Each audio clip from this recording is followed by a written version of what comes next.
Proverbe chapitre 18. Celui qui se tient à l'écart cherche ce qui lui plaît, il s'irrite contre tout ce qui est sage. Ce n'est pas à l'intelligence que l'insensé prend plaisir, c'est à la manifestation de ses pensées. Quand vient le méchant, vient aussi le mépris, et avec la honte, vient l'opprobre. Les paroles de la bouche d'un homme sont des eaux profondes, la source de la sagesse est un torrent qui jaillit. Il n'est pas bon d'avoir égard à la personne du méchant, pour faire tort au juste dans le jugement. Les lèvres de l'insensé se mêlent aux querelles, et sa bouche provoque les coups. La bouche de l'insensé cause sa ruine, et ses lèvres sont un piège pour son âme.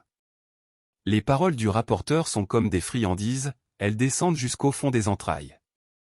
Celui qui se relâche dans son travail est frère de celui qui détruit. Le nom de l'Éternel est une tour forte, le juste s'y réfugie, et se trouve en sûreté.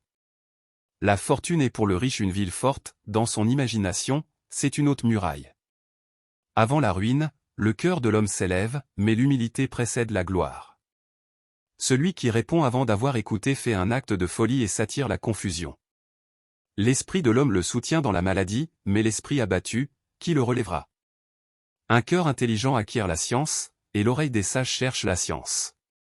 Les présents d'un homme lui élargissent la voie, et lui donnent accès auprès des grands. Le premier qui parle dans sa cause paraît juste, vient sa partie adverse, et on l'examine. Le sort fait cesser les contestations, et décide entre les puissants.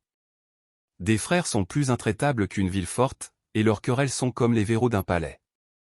C'est du fruit de sa bouche que l'homme rassasie son corps, c'est du produit de ses lèvres qu'il se rassasie. La mort et la vie sont au pouvoir de la langue, quiconque l'aime en mangera les fruits. Celui qui trouve une femme trouve le bonheur, c'est une grâce qu'il obtient de l'Éternel. Le pauvre parle en suppliant, et le riche répond avec dureté. Celui qui a beaucoup d'amis les a pour son malheur, mais il est l'ami plus attaché qu'un frère.